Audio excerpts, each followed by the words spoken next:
비만학교 교장 김승기입니다. 이번 동영상에서는 비만도 바로 읽기에 대해 알아보도록 하겠습니다. 앞전 동영상을 보지 않으셨다면 동영상 비만 테스트를 한번 보시고 이 동영상을 보셔야 더 잘 이해가 되실 것 같습니다.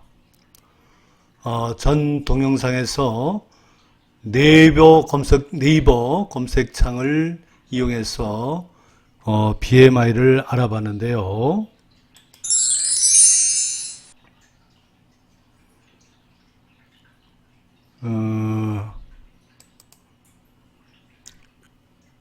그러면 이 네이버는 어떤 근거로 이런 결과를 가르쳐 줬을까요?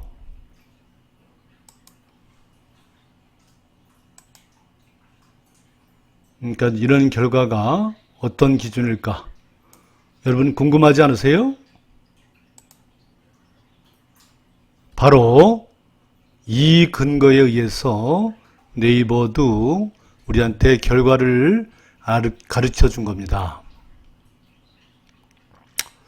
이 네이버가 근거한 이제 이 비만 기준을 보면요, 이게 이제 아시아 태평양 비만 기준입니다.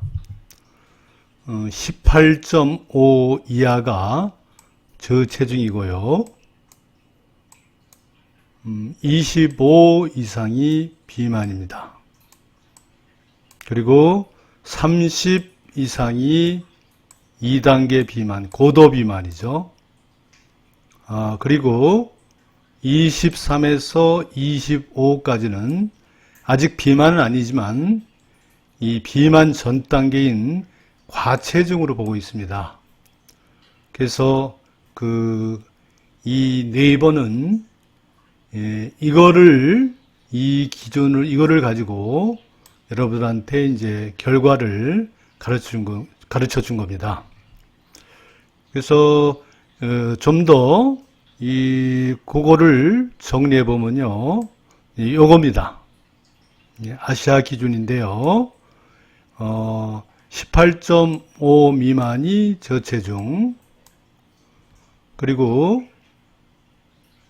18.5에서 12.9, 22.9가 정상, 그리고 23 이상에서 24.9까지가 과체중, 25부터가 비만이죠. 아시겠습니까? 그러니까 이 네이버가 기준으로 한 거는 마구 이렇게 여러분한테 이제 결과를 가르쳐 준 게 아니라 이 아시아 태평양 비만 학회의 기준을 통해서, 아시아 기준을 통해서 여러분들한테 안내를 해드린 겁니다. 근데 그 옆에 요걸 볼까요? 요건 세계 기준입니다. 세계 기준인데 조금 다른 부분이 있어요. 저체중은 같아요. 18.5 미만이 저체중이고, 근데 이 비만이 이 서양인들을 중심으로 하는 세계 비만 학회나 이런 데서 이제 정한 세계 기준은 30 이상이 비만이에요. 한국은 25부터잖아요. 그리고 또 과체중이 한국은 23부터인데 25부터 29.9까지 과체중으로 봐요. 그리고 정상은 당연히 범위가 더 넓겠죠. 한국은 18.5에서 22.9까지인데 세계 기준에서는 18.5에서 24.9. 많이 다르죠?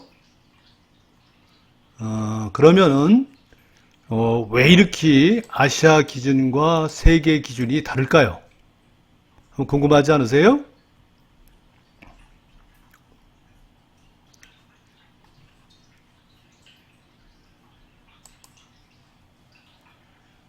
아시아 기준과 세계 기준이 다른 것은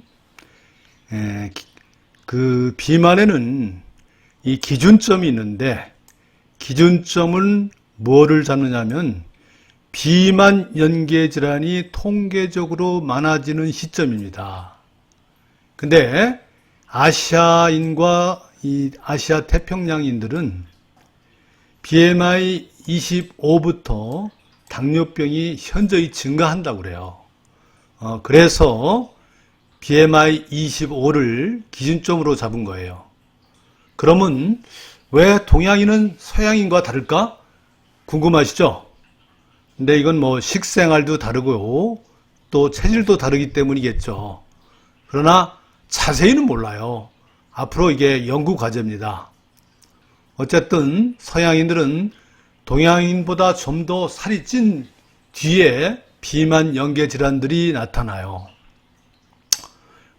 비만 연계 질환들을 한번 살펴보면요.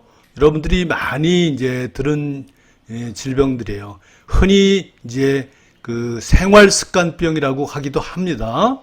고혈압, 그리고 고지혈증, 뭐 당뇨병으로 시작해가지고 뇌졸중, 심장질환, 뭐 그리고 그 외에 암, 담낭질환, 통풍도 참 이 비만에서 많이 나타나는 질환이죠.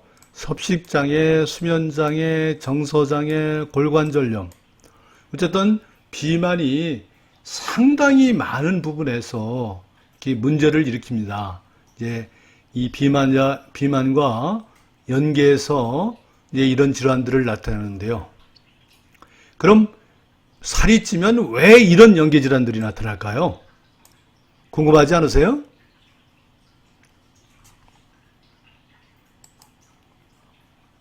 저번에 전번 동영상에서 한번 봤어요. 이 뚱뚱한 양반. 어쨌든 다시 봐도 너무 뚱뚱하죠? 보기 싫은 건 그렇다 치고 좀 걱정스러워요.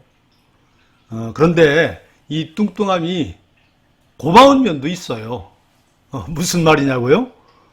제가 의과대학 다닐 때 조나회라고 하는 나환자촌 의료봉사 서클에서 활동했어요. 봉사 갈 때 제일 필요한 약이 무엇인지 아세요? 화상약과 피부 상처 연고제입니다. 왜 그런지 아시겠어요? 궁금하시죠? 이 나병은 말초 감각신경을 갉아먹어요. 이제 그러다 보니 아픈 감각을 못 느껴요. 가령 아궁이에 불을 떼다가 발이 타들어가도 못 느껴요. 감각이 없으니까 뜨거운 소뚜껑을 맨손으로 막 만져요. 그러면 어떻게 됐어요? 손, 발 막 화상이 있겠죠. 뜨거움을 느낀다면 그렇게 하지 않겠죠. 또 산에 가서 나무를 할 때도 나뭇가지나 가시가 찔려도 몰라요. 당연히 몸이 상처투성이에요.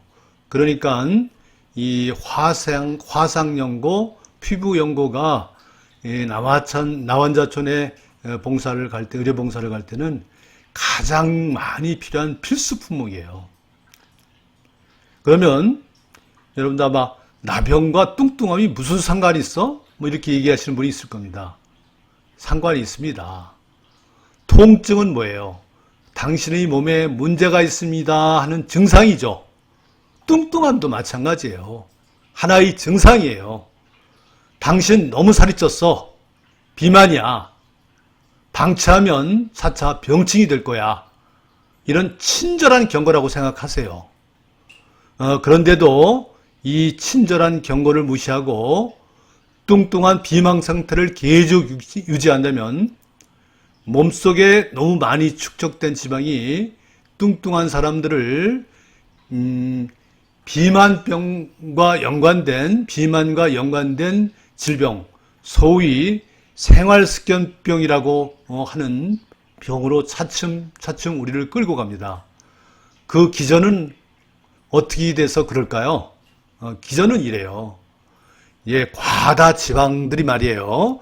과다 축적된 지방들이 가만히 있는 게 아니에요. 과다 지방된 축적들이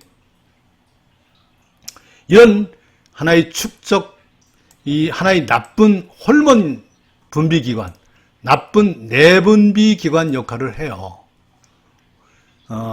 그래서 이 혈중에 지방산을 분비하고 또 이 LDL 콜레스테롤, 여러분들 이 살이 찌면 콜레스테롤이 증가되죠. LDL 콜레스테롤이 증가되고, 근데 또 반대로 HDL 콜레스테롤을 감소해요. 여러분들 LDL 콜레스테롤 말씀 많이 들어봤죠? 이제 LDL 콜레스테롤은 우리 몸에 이제 동맥경화증을 일으키는 주 원인이고요. 그럼 HDL 콜레스테롤은 이 청소부 콜레스테롤이라고 그래요. 이게 콜레스테롤이라고 전부 나쁜 건 아닙니다. 이 HDL 콜레스테롤은 이 일종의 혈관 속에 이렇게 이제 찌꺼기 어떤 기름때들을 이렇게 모아가지고 간으로 이렇게 이동시켜서 청소를 하는 청소부 콜레스테롤이에요. 근데 살이 찌면은 동맥경화를 일으키는 LDL 콜레스테롤은 증가되는데 HDL 콜레스테롤은 감소해요. 그런 역할을 이 지방덩이들이 한단 말이죠. 그리고 또 하나 가장 어쩌면선 우리가 중요한 건데요. TNF-알파라는 물질을 분비해갖고 인슐린 내성을 생기게 합니다. 물론 인슐린 내성은 TNF-알파 요 하나만에 의해 어떤 생기는 건 아니에요. 어쨌든 인슐린 내성을 생기게 합니다. 인슐린 내성 여러분들 많이 들어보셨죠? 그리고 우리가 비만을 이해하려면 앞으로도 굉장히 많이 들을 것입니다. 그 다음에 이 아디포카인, 일종의 염증 반응을 일으키는 이 아디포카인을 분비하고 또 이 스트레스 호르몬인 코티솔을 분비하고 또 우리를 피곤하게 하는 젖살을 또 분비케 합니다. 그리고 우리 호르몬계 이상을 일으켜요. 여성 호르몬은 합성을 증가시킵니다. 여성 호르몬 합성을 증가시키면 어떻게 해요? 여성 호르몬은 일종의 발암물질입니다. 여러분들이 갱년기 장애를 겪는 분들이 이제 호르몬 치료를 하죠. 호르몬 치료를 옛날에는 금기사항으로 돼 있었어요.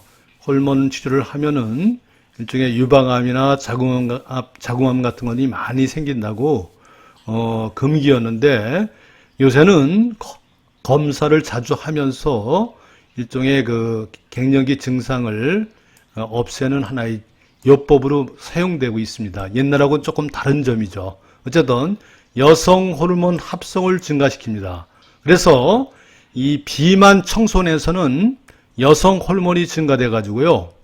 어떤 그 맨스가 이 보통 애들보다 뚱뚱한 애들이 일찍 옵니다. 그리고 남성아에서는요. 남성 테스토스테론을 감소시켜요. 그 뚱뚱한 사람들은 이 남성 테스토스테론이 감소가 되거든요. 그래서 우리가 마른 장작이 세다 이런 얘기 여러분들 들어보셨죠? 맞는 말이에요. 여기서 나온 겁니다. 그러니까 남성 테스토스테론은 일종의 성욕을 일으키는 호르몬이에요. 성욕을 일으키는 호르몬인데 이 남성 테스토스테론은 남자만 있는 거 아니에요. 여자에도 테스토스테론이 있고 단지 여자에는 테스토스테론 남성 호르몬보다는 여성 호르몬이 많고요. 남자에도 여성 호르몬 에스트로겐이 있어요. 근데 여성 호르몬보다는 남성 호르몬이 테스토스테론이 많은 거죠. 어쨌든 이 테스토스테론을 감소시킵니다. 그러면은 이 성욕을 떨어뜨리고 정력이 약하게 되겠죠.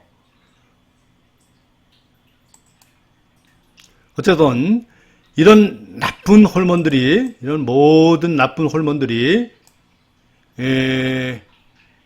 이 합동작전으로 이른바 대사증후군이라는 질병 전 단계 상태를 만듭니다. 우리 몸을. 그 질병, 우리가 대사증후군 많이 들어보셨죠?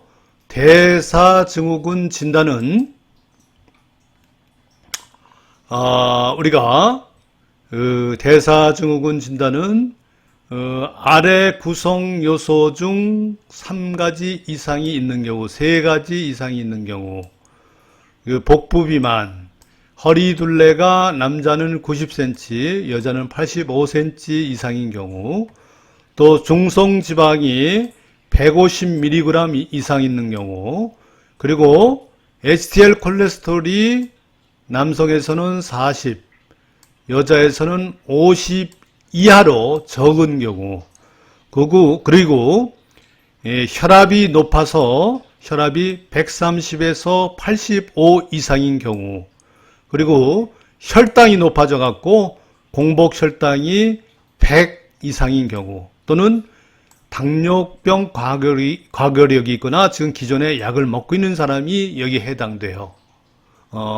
어쨌든 그런데 이 대사증후군도 어쩌면은 여러분들 이 대사증후군은 여러분들 이제 그 하나의 정기 신체 검사를 하면은 여러분들한테 이제 검사지가 날라오죠.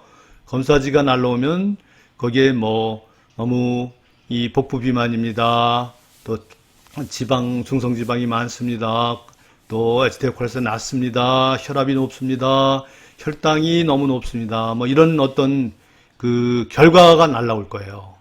근데 이 결과가 날라오면 여러분들 굉장히 좀 걱정되시고 놀라실 거예요.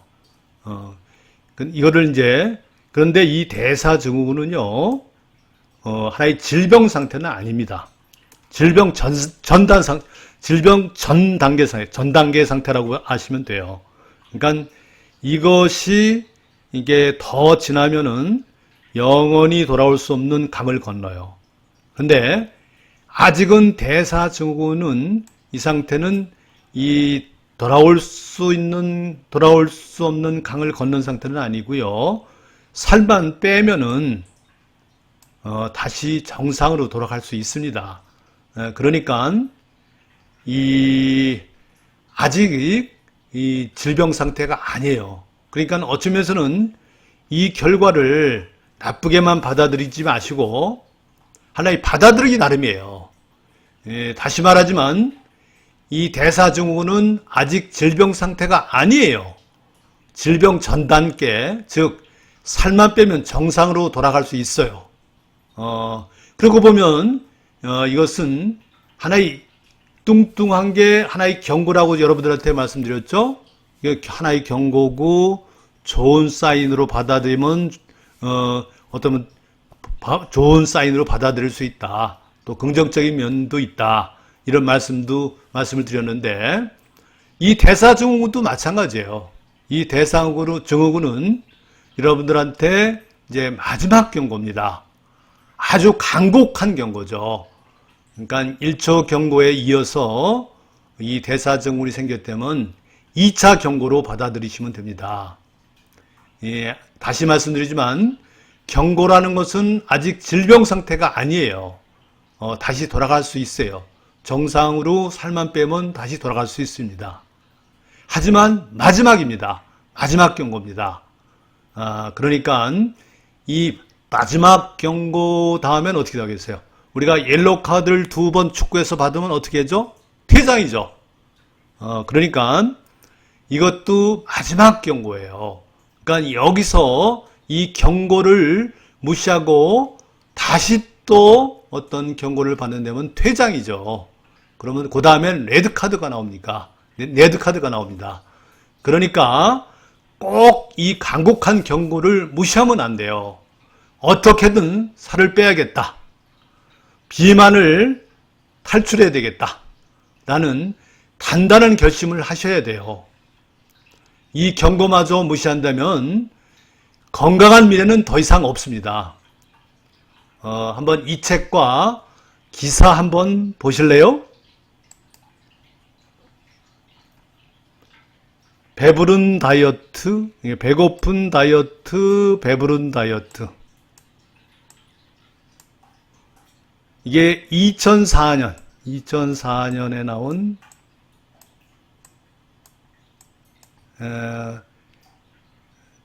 그 일종의 창해 출판사 나온 책인데요. 이게 제 책입니다. 제가 쓴 책인데요. 2004년에 발간됐어요. 이 이 책에 이제 요게 이제 제 책 그 표지고요. 요거는 여성조선 월간 여성조선에서 제 책을 보고 인터뷰를 하자고 해갖고 제가 인터뷰를 한 그 기사를 제가 여기서 발췌했다가 여기다 적어놨습니다. 이때 저는 100%, 100kg까지는 안 됐어요. 99.9. 100kg은 너무 좀 그러니까 99.9라고 하죠. 한 99kg까지 이제 제가 몸무게가 나갔었는데요. 허리가 43인치였어요. 그래서 이제 이 영주에는 어떤 그 인디안이라는 옷가게가 있는데 이 보통 43인치가 잘 안 나와요, 옷이. 그래서 이 43인치 옷이 들어오면 그 사장님이 저한테 전화를 하곤 했어요. 이 옷이 왔으니까 한번 입어보세요. 해서 그러면 난 빨리 가서 그 옷을 입곤 했거든요. 그만큼 저는 무지무지 뚱뚱했어요. 43cm. 지금은 제가 35인치를 입거든요. 45인치, 43인치. 지금 생각만 해도 끔찍합니다. 어쨌든 제가 그때 43인치를 입고 100kg 거구였는데 제가 좀 격렬한 운동을 좋아해요. 그래서 이제 스쿼시를 좋아했는데 스쿼시를 혼자 이제 벽치기를 했습니다. 스쿼시를 하다가 보니까 누가 장단지를 확 때려요. 그래서 굉장히 아파가지고 누가 때려 어떤 새끼야 하고 뒤를 돌아보니까 아무도 없는 거예요. 근데 일어나려니까 못 일어나겠어요. 근육 파열이에요. 장단지 근육 파열. 그래서 무려 그래가지고 뭐 정형외과 친구한테 갔더니 친구 의사인 정형외과 의사한테 갔더니 근육 파열이라고 깁스를 하라고 그러더라고요. 그래서 저는 깁스는 안 하고 한 몇 달을 고생했어요. 근데 또 제가 또 스쿼시를 또 하고 싶어서 또 스쿼시를 했어요. 근데 또 다시 또 근육 파열이 또 일어났어요. 무려 이렇게 일어나고 또 고생하고 또 한 번 또 일어났어요. 그 다음부터는 제가 그런 생각이 들더라고요. 내가 이게 너무 이제 살이 쪄가지고 내 몸이 도저히 유지를 못하나 보다. 뭐 이런 생각이 들면서 이게 내가 살을 좀 빼야 되겠다. 이게 내가 비만이 이게 문제다 하는 이런 뒤늦은 어떤 깨달음이랄까요? 그런 것을 겪게 되고 그렇다 보니까 제가 이제 그때 무호흡증도 일어났었어요. 무호흡증도 있었고 심전도에 PVC라고 일종의 그 부정맥에서 뜨는 그 나쁜 어떤 그 심전도 이상 증세도 보이고 그랬어요. 아마 그때 그대로 아마 체중을 유지했다면 나는 지금 아마 이 세상에 없었을 거예요. 그래서 어쨌든 이런 계기로 이래서는 안 되겠구나 해갖고 뒤늦게 자각을 했고 살을 빼게 되었습니다. 살을 빼야 되겠다 이런 결심을 하게 되었습니다. 그래서 우선 서점에 가서 다이어트 책을 모조리 사왔어요. 근데 이 책 저 책 다 읽어봤는데 영양학은 결국 굶으란 얘기고 운동학은 죽어라 운동만 하라고 비만학은 화학 방정식 노릇만 하더라고요.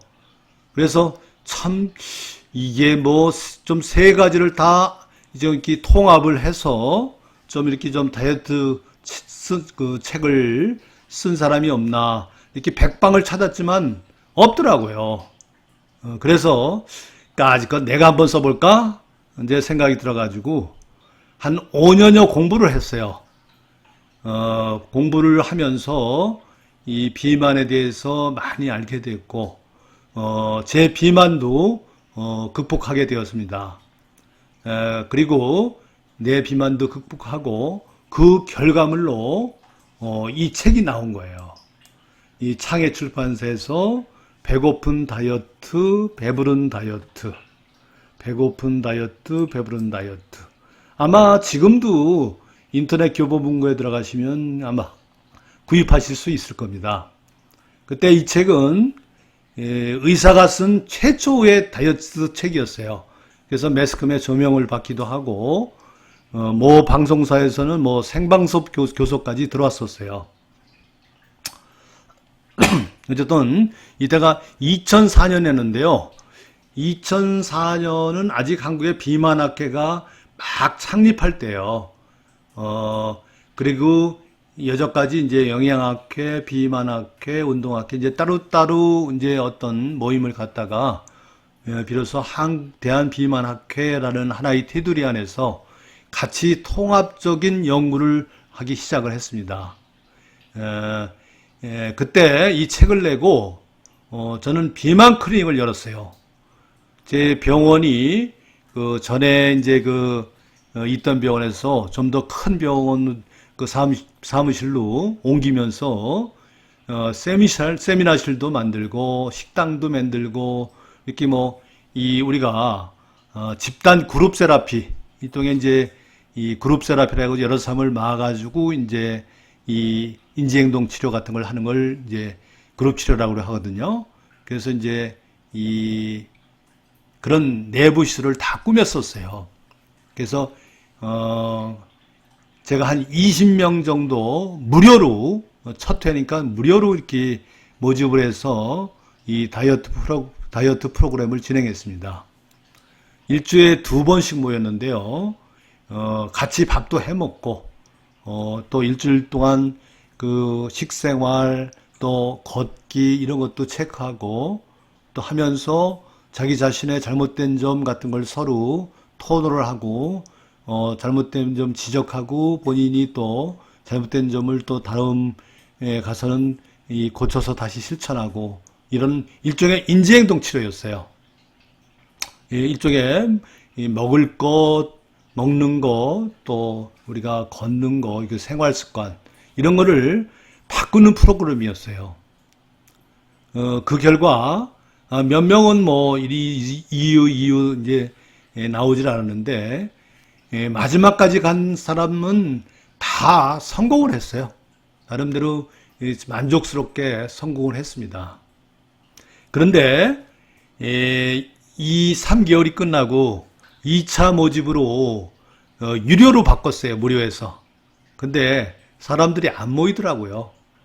영주라는 소도시는 이게 뭐 이렇게 약을 주고 뭐 수술을 하고 어떤 행위를 한 다음에 돈을 받는 거는 이해가 가는데 말로 이렇게 하고설랑 어떤 이 금전적인 어떤 지불을 하는 거는 아직 그런 어떤 개념이 없는 소도시입니다.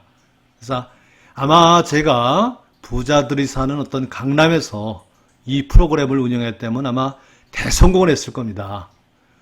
그 후에도 미련이 남고 또 다이어트에는 계속 관심이 있어서 비만 종신학회 회원으로 계속 충기학회, 추계학회 참석을 하면서 지식을 충전해 왔습니다. 어쨌든 저는 그때 대사증후군 직전, 아니 대사증후군 그 직전 상태였던 것 같아요. 아마 그 체중을 지금껏 놔뒀다면 아까 말씀드렸지만 생각만 해도 끔찍합니다.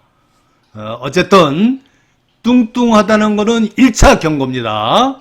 그리고 이 대사증후군은 2차 경고예요. 2차 경고인데 이거를 무시하면은 안 되죠. 이거를 무시하면은 이런 사태가 일어납니다. 어때요? 양반 무지무지 통증을 일으키고 있죠. 어떤 심장에 문제가 생긴 거예요. 여러분들이 가슴에 통증이 일어나서 계속 진정이 안 되고 계속 통증이 있다면은 가서 이 심전도를 해보고 꼭 병원에 가서 어떤 검사를 해보셔야 돼요. 물론 가슴 통증에서 이제 좀 이렇게 구별을 해야 되는 게 있는데 요즘 많은 공황장애예요. 공황장애 때도 통증이 있는데 공황장애는 검사하면은 이상이 안 나옵니다. 그러니까 이렇게 가슴에 통증이 오신다면은 이 병원에 가서 검사를 꼭 하셔갖고 한번 체크를 해봐야 돼요. 이거는 이제 경고를 따르지 않은 어떤 그 하나의 업보죠. 그러니까 이 하나의 드디어 올 것이 온 겁니다. 레드카드를 받은 거예요. 레드카드를 받은 거고, 한번 이제 이 레드카드를 받으면은 여러 가지 병들이 옵니다. 그게 이제 소위 비만 연계 질환들이죠. 그 생활습관병이라고도 합니다.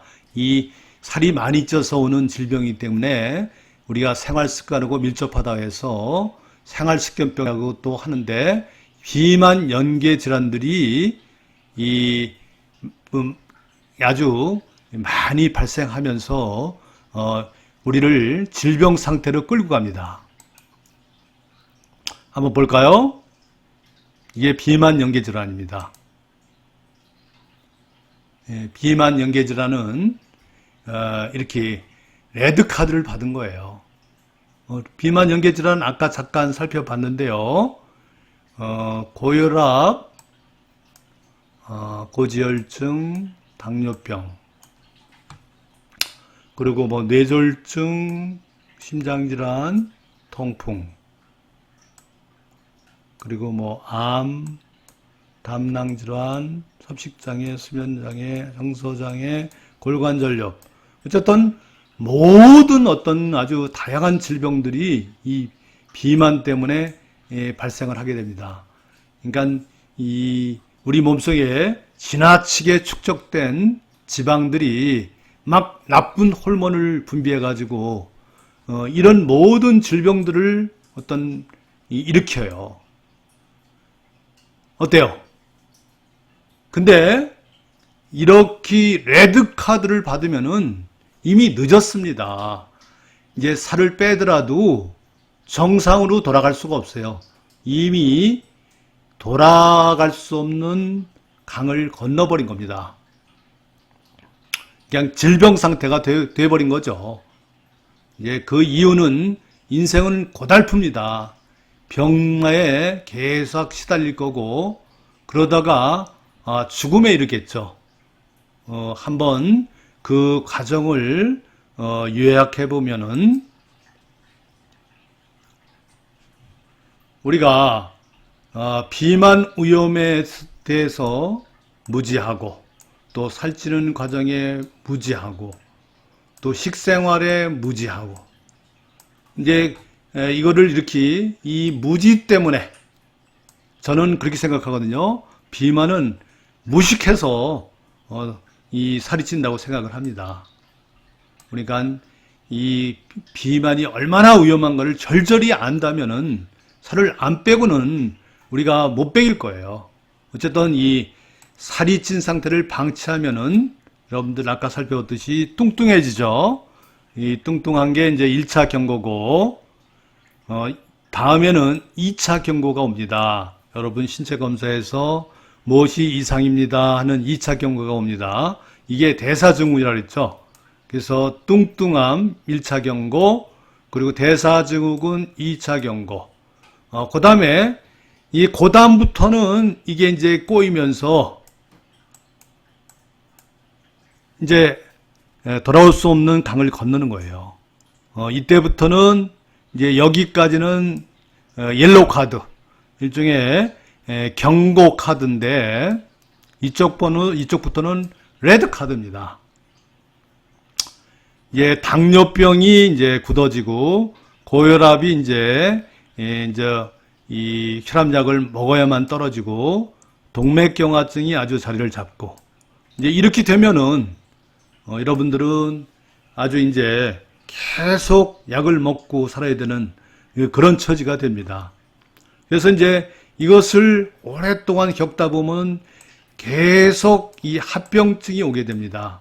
합병증이 오게 돼서 결국은 가장 무서운, 여러분들 응급실에서 가장 무서운 게 뇌출혈, 뇌경색, 뇌혈관 질환이죠, 일종의. 그리고 협심증, 심근경색, 이 심혈관 질환이죠.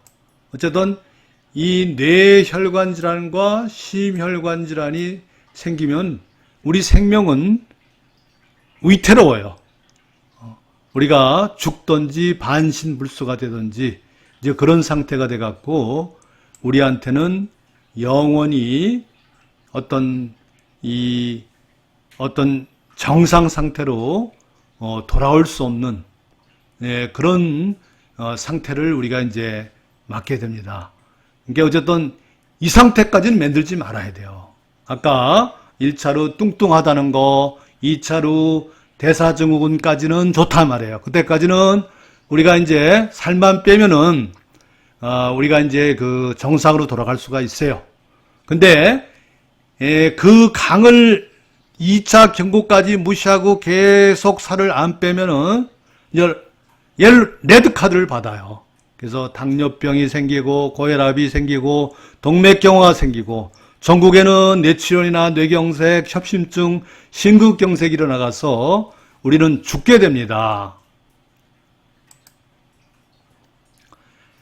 그러니까 이걸 한번 보시겠어요? 이 그래프를 보면은 우리가 여러분들 그랬죠? 비만의 기준점은 비만 연계 질환이 많이 일어나는 시점이라고 했죠? 근데 이 비만 연계 질환이 많이 일어나면 어떻게 되겠어요? 사망률이 높아지겠죠. 그래서 이 비만도와 사망률은 이런 그래프를 그립니다. 이렇게 22, 그러니까 일본에서는 22를 가장 정상으로 본다고 그래요. 그러니까 22가 최저점으로 해서 점점점 어떤 이 사망률이 높아지죠. 이제 과체중 구간에서 높아지기 시작해서 비만에서 더 훨씬 높아지고 또 고도 비만에서는 뭐 30 이상에서는 뭐 굉장히 높아지죠. 근데 여러분들이 여기서 또 아셔야 될 거는 저체중도 무시를 못해요. 저체중도 급격히 이렇게 사망률이 증가됩니다. 그래서 어떤 학자는 그래요. 비만보다도 저체중이 사망률이 5배 많다고 그래요.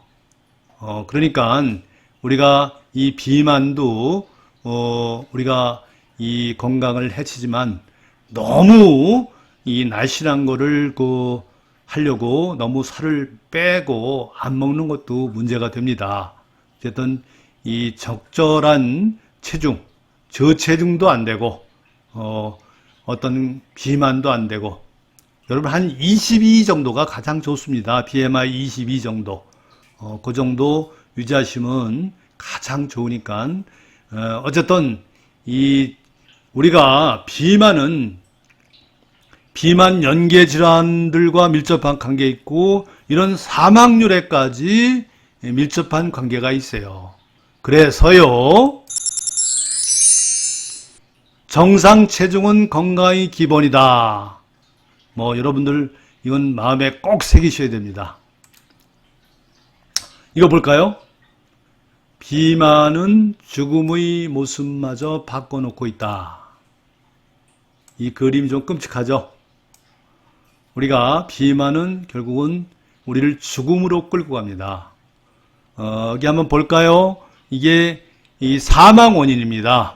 1위, 2위, 3위. 그래서 1위는 한국에서 1위는 암입니다. 남자에서도 그렇고 여자에서도 그렇고 암이 1위입니다. 2위는 뇌혈관 질환이에요. 중풍이나 뇌혈 어떤 심근경색 가면 이 뇌혈관이 막히거나 터진 거죠. 그 뇌혈관 질환이 이 2등이고요. 3등은 심장 질환이에요. 요새 여러분들 스텐트를 몇 개, 한 개 박았니, 두 개 박았니 하시는 분들 많죠.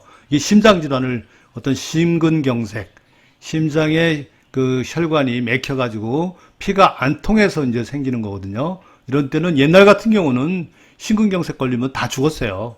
근데 요새는 의료기술이 좋아가지고,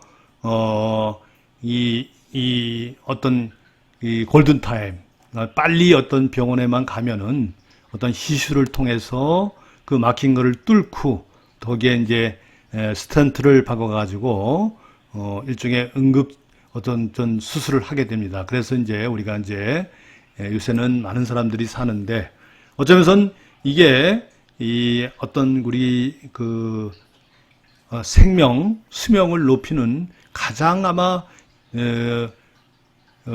인간 수명을 높이는 이유 중에 가장 많은 아마 요인이 아닌가 싶어요. 어쨌든 이 뇌혈관 질환과 심장 질환이 우리가 사망 원인의 2위, 3위를 다툽니다. 한국에서요. 근데 1위는 아직까지 암이고요. 근데 서구에서는 어떨까요? 서구에서는 뇌혈관 질환과 심장 질환이 오히려 암보다 더 많습니다. 그러니까 우리나라 죽는 모습과 서양의 죽는 모습은 다른 거죠. 어쨌든 점점 더 우리나라도 서구를 닮아가면서 뇌혈관 질환, 심장 질환에 의해서 사망하는 율이 점점점 높아지고 있습니다. 그래서 어쨌든 이 비만은 이 죽음의 모습마저 바꿔놓고 있어요. 이제 마지막 슬라이드를 한번 볼까요? 정상 체중 유지는 건강의 기본이다. 이건 다시 한번 여러분들이 마음속에 꼭 새기셔야 돼요. 다시 말하지만 우리 몸속에 과다 축적된 지방덩어리들은 나쁜 호르몬을 분비해요. 이것은 또 우리 몸을 점점 병들게 합니다. 그리고 살을 빼야 하는데 미적되다 보면은 검진 결과에 이상이 있으니 정밀 검사를 하시오 하는 안내가 날아옵니다. 이게 대사증후군이죠. 이것마저 무시하고 미적미적하면은 안 됩니다. 이때는 바짝 긴장을 하셔야 돼요. 발등에 불이 떨어진 거예요. 하루빨리 이 다이어트를 시작하셔야 됩니다. 이 몸에 지나치게 많은 체지방을 빼야 돼요. 그래야만 여러분은 레드카드를 받지 않습니다. 레드카드, 그러니까 일종의 건강 상태에서 퇴장을 받지 않는다는 얘기죠. 어쨌든, 이 첫 번째 옐로우 카드는 뚱뚱하다는 거고, 두 번째 옐로우 카드는 대사증후군, 혈압이 높습니다. 혈당이 높습니다. 좀 시정하셔야 됩니다. 하는 간곡한 어떤 이 부탁인 경고인 2차 경고, 대사증후군. 그리고 이거가 마저 무시하고 계속 비만 상태를 유지하면 레드카드가 온다는 거 꼭 명심하셔야 됩니다. 앞으로 제가 몸소 경험한 것과 또 제가 공부한 모든 것을 이 비만 학교에서 동영상을 통해 여러분들과 공유할 테니까 많은 도움이 되셨으면 좋겠습니다. 수고하셨습니다.